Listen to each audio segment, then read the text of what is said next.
I'd like to welcome you today. My name is Larry Allen, and I'm working on my iEvaluator class, and I'll be working today with Mr. David Winroad on our post-observation conference. Before we go any further, David and I had talked in the past about some things that he was looking to work on for his practices, and one of those things off of the Iowa Teaching Standards was to use student athletes' developmental needs, backgrounds, and abilities in planning for instruction, so we'll talk a little bit about that. David also wanted to use the available resources, including technologies and things like that, for him to gather drills and so forth for him to be able to use. And he also wanted to design practices based upon the needs of the students, adjusting based upon the abilities and skills of the different levels in there. Okay. David has coached middle school basketball for 15 years, so very experienced, and so it's kind of a new thing for me to do this evaluation, so hopefully we'll get through this. I'd like to thank David for taking time to help me out with this. What we'll do is we'll review some of the things that were included on the pre-observation form and discuss how well these things played out during the practice. Before we go any further, David, I'd just like to ask you what you thought your opinion of is how well the practice went. Did it live up to your expectations after designing it, and anything like that from the practice plan that you gave me? I thought the practice plan went pretty well. We added some new drills, and so that's always interesting at the 7th grade level when you're adding new drills, and it often takes them a little more time to kind of figure out what they're supposed to be doing. We usually try to walk through it once or twice with them and kind of explain the purpose of our drill and what we're trying to do, and then by the end of the time they were going pretty well. I think it went pretty well overall. And I should have stated that this was a 7th and 8th grade middle school basketball practice that I observed, and so we're getting some different levels in there, and that'll be alluded to in some of our questions. Were there any areas of practice that didn't go as well as maybe you'd hoped? We still struggle, and I still struggle with execution of our offense. We're kind of in the dilemma right now with 7th and 8th graders, and because of the different levels of kids we have, we do try to spend a large part of our time on just the skill levels for them: ball handling, shooting, passing, things like that. But then when we try to put them together into groups and you have kids at different levels, the actual understanding of how to run an offense and using the individual skills that we work on and to put that together to run an offense doesn't always go so well. So that's something we still struggle with at times. Okay. And that was very apparent, when you get your different kids in there, it's especially at middle school level.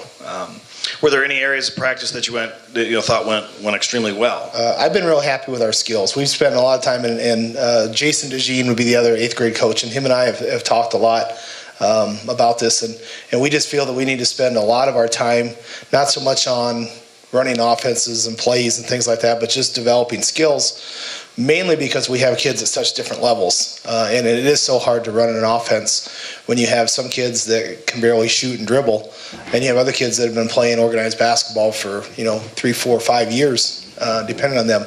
So we really tried to make an emphasis on the skill development, and I'm very happy with where we're at. I think there's a lot of improvement in the kids, just the basic fundamentals of handling the ball, shooting, passing, and things like that are going very well. So. Okay. Any surprises one way or the other of practice that just you weren't maybe anticipating? We have a few of the kids that at the beginning of the year really struggled and have really come on as the year went, and so that's a surprise. That's always encouraging to see that they are getting better. It's kind of easy to lose that focus, or when you see them play, you don't always see that. But then when you compare them to where they were at, you're happy that you're seeing improvements out of them. Right, and as I came in and observed, mid-season, we had talked about it, where they started at, some skills maybe weren't as good as they should be, or you think they should be, and it's like, well, you should have seen them the first day of practice. So much improved. We talked also about a couple of objectives that you wanted to work on, things that you wanted to try to improve on. As a coach, been doing it 15 years or whatever, it's still a case where you're always looking to improve. Yeah, the one big one is just the intensity and the speed at which we do things.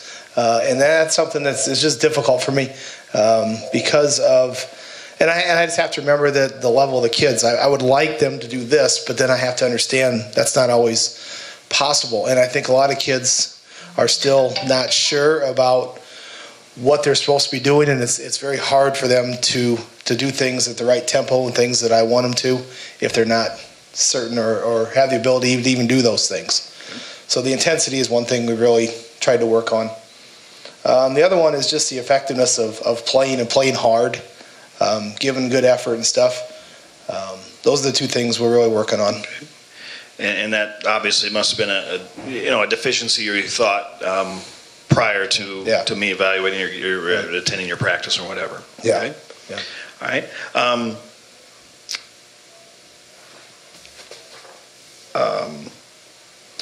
When we looked at your pre-observation form, you notice that your players come a variety of ranges, and you alluded to that a little bit. With our situation, given our situation, could you explain maybe what kind of things you're forced in to do in that pre-practice because of the time constraints and the facilities we have? Yeah, we got two things that we deal with. We talked about the levels is one, the time frame is another. We don't have a long time. We're either study back practice, which is about a 25-minute period, or once or twice a week we have about an hour and a half practice. The other problem is gyms. We have 2 gyms that we use, but the other one is busy until almost 4 o'clock. And so many nights when we have late practice, we have as many as probably 45, 50 kids in there at one time. And so we have to try to come up with drills where we're working individuals and still getting kids reps, so kids aren't standing in line just not doing anything. And so we've tried to develop some individual skill drills at the beginning of practice and kind of have a routine that the kids have kind of figured out. And that's helped. That's helped with that. Gets a lot of time with ball in hand, so to speak. Yes, absolutely. Otherwise, instead of watching. Right, Yep. right. Okay. Yep. And we do have six baskets that are utilized as much as we can and so forth. Okay. And we talked about this practice situation. Is that that's been that way all along, right? It has. There's no way around it. I mean, it's always going to be that. I have 22 7th graders. Jason has 17 or 18. And the girls' numbers are the same. So, I mean, there's just no way around it. It's a good thing. It's part of what we deal with. Right, Yeah, it is. right. It's just numbers are good, and it's just something that comes with the level and the age that we're coaching.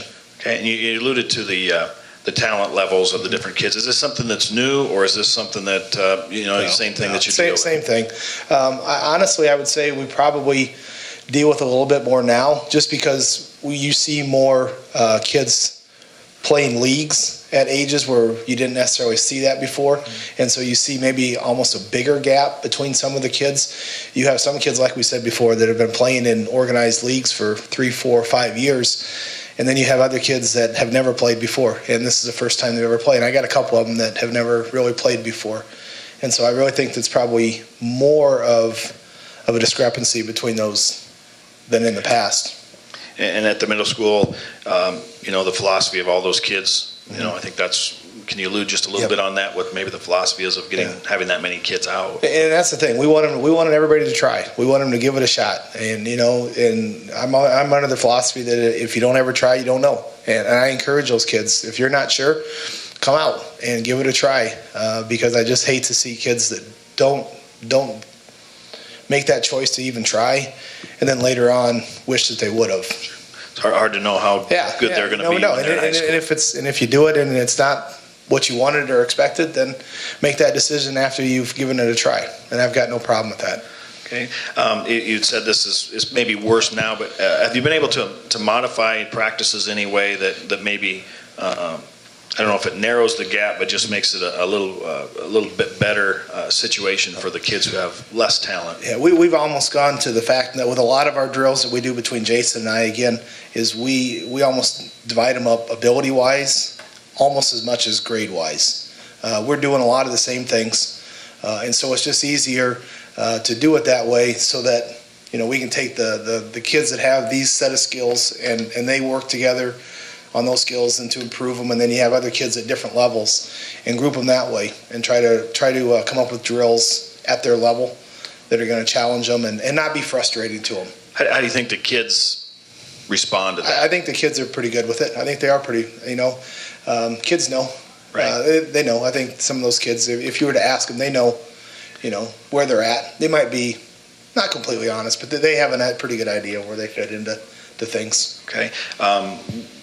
What have we worked on, or what have we done to get opportunities for those kids in games? Can you maybe just elaborate a little bit? We've done a lot of things. We've done halftime games where if other opponents that we play have a lot of kids, we'll play extra quarters. Halftime, we'll play at the end of games as much as we can. Sometimes they don't have enough, and we'll take our kids and we'll play ourselves at halftime or an extra quarter. You've done an awesome job here. We picked up extra 3, 4, 5 games where they're just B games to give those kids an extra chance. With some of the other schools in our area, Storm Lake and Cherokee Denison, they have a lot of kids too. So we play A, B, and C. We even played A, B, C in a part of a D game one time. So we've really worked hard to try to give them an opportunity. And that goes back to that philosophy of we want you to try it, and we're going to try to give you the opportunity to get on the court. Absolutely. Absolutely. Okay. And I was just amazed watching practice between the two of you. You're talking 40 kids there and varying levels. Can you give me an example maybe of how you've set up practice drills or things with that level? When you pair kids up, how do you maybe alluded that to a little bit when you take the guards or the posts or whatever? Just talk a little bit more about that. And we do that a lot of times. Jason and I will split them up, and I'll take the guards, Jason will take the centers or the big guys, and then what we'll do is we'll further split them. Then from there, we'll work 2 baskets, and I'll have a group of one group down here and another skill on the other, and they might be doing almost completely different drills depending on the level and what we're asking them to do. One group might be just doing a simple shooting drill, where the other group is doing, a ball handling or moving before they catch the ball and doing some different things. So we're trying to, again, find drills that are going to challenge them at their level. And I noticed that, when you broke those kids, especially down into the lower group, that I observed you, explaining it to them. Mm-hmm. Saw you out there working on your moves with them, demonstrating to them. Hopefully not too much of my moves. And then then you can keep an eye on those groups doing those particular things, and then I would imagine assessment would be not only in practice, but then also if that would transfer into the games. Yep. And it's a little difficult in the fact that some kids are extremely good practice players. Yep. But you get them out into the opponent, and they don't do exactly what that teammate does. Sure. And I also, if the starting 5 are playing against the next 5, your discrepancy can still be so high there. Yep. So absolutely. That's got to be a difficult task for you to do and to assess and figure that out. I think maybe at the high school level, the assessments are wins and losses. Sure. But at the middle school level, it's more just individual improvement and so forth. Do you have any difficulties during your practice that you run into with that many kids, with that facilities, other than those 2 things? Is there anything else that really is a problem? The biggest thing is just time, just trying to get everything in. We look at it and you break down, like I said, if we have an hour and a half practice, we spend the first half hour, 45 minutes doing drills, and you're stuck with 45 minutes to get a lot of things accomplished. And that's the most difficult part, is just trying to get time to get everything accomplished that you want to. Okay. And I might note that we have to have the kids out at 5:20 or whatever to catch a shuttle and so forth. And it's probably no different than any other school or whatever in our size, but it's just an issue that you just got to play through and so forth. It's part of it, yep. And I noticed on your practice plan that you had your drill work and it was broken up into 10 or 15-minute segments and so forth. Yep. And it's a case where I saw that you posted that for the kids. Yep. That way there's no surprises for them. Sure. I guess you could say. I like that idea that they have that in front of them. Yep. I know I don't have to worry about that running at the end or that big drill or whatever, and they can get worked up for and look for those things that they want to do. And it's easier for us to transition from drill to drill if they kind of have an idea of what's coming next. Exactly. Good point. Yep. Okay. What kind of feedback do you use to assess, after a drill? I know it's probably a little more difficult, but how could you evaluate whether, Johnny or Joe or whatever is getting better? Part of it is watching it. Part of it is then when we put those into like team drills and things. And a lot of things, what we try to do, most of our drills are breakdown drills of what we're asking them to do, running our offense, whatever.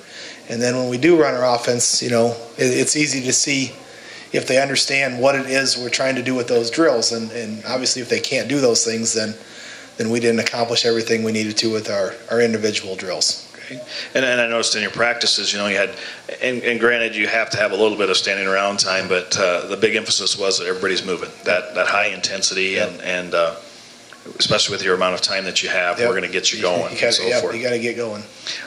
You said you mentioned you had a couple of new drills that you had tried that day. Sure. Where did you come up with those at? Internet. I use a lot of internet. YouTube is awesome.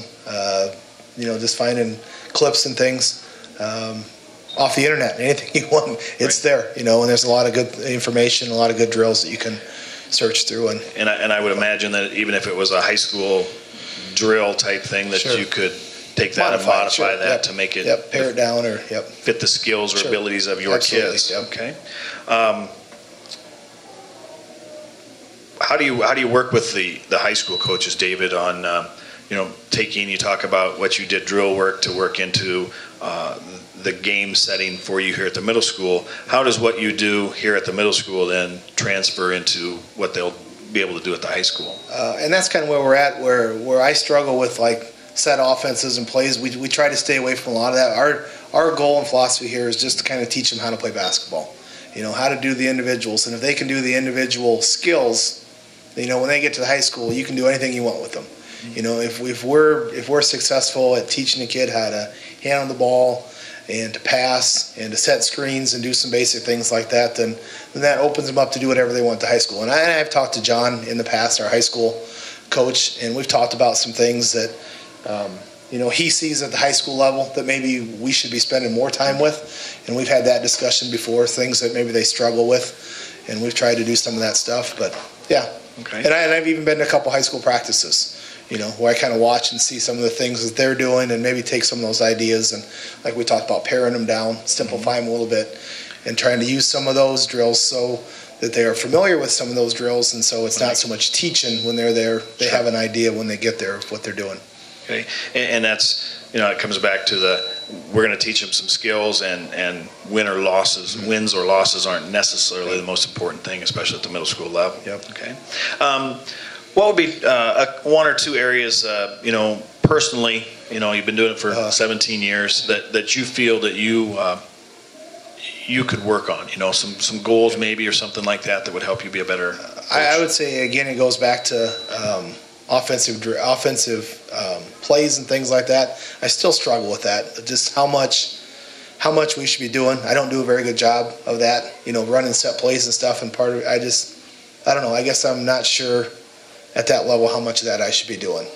And I don't probably do as much as we probably should.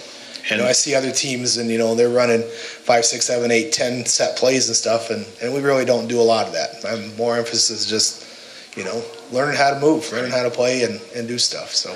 And that also, can come back into the philosophy of we're not so concerned, not that you're not working hard to win or whatever, but we're going to get everybody out on the court. And I know you've done an outstanding job of getting kids on the court. If I'm out, I want to play, and we've done a great job of that. A chance to offer some advice from me, as athletic director. What are some things that I could do to help our middle school basketball programs improve? And you and I have talked about this before. Continue with extra games. If we can continue to schedule extra B games, extra games on our schedule to give those kids a chance to play. We've talked about the possibility of a third coach, someone to help at practice, because like we said, around 40 kids is a lot for two people, and sometimes that would be a nice thing. So those are really the two things. Okay. And unless you're going to build us a new gym, which and that would alleviate the problem, wouldn't it? That's probably going to happen. So, as we go through coaches' evaluations, what are some things that you feel are things that, as an athletic director, I should be looking at as a coach? Is there anything that really jumps out at you? I would just say, just are the kids enjoying what they're doing? Are the kids having fun? Are the kids getting better? Those are the two things we talk about every day with them. Like we've talked about the wins and losses. Not real concerned about that right now. Are you getting better?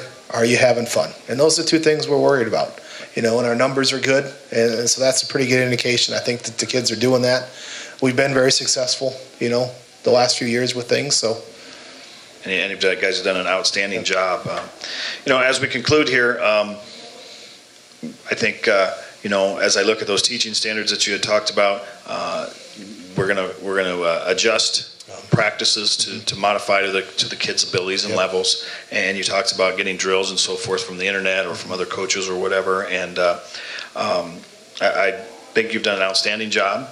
I think there's always room for improvement for all of us. And I think once you have realized that, hey, there's still more for me to learn, I think that'll help everybody involved. As we conclude here, David, I'd like to thank you for taking your time to do this, and wish you the best of luck the rest of the year. Okay. All right. Thank you.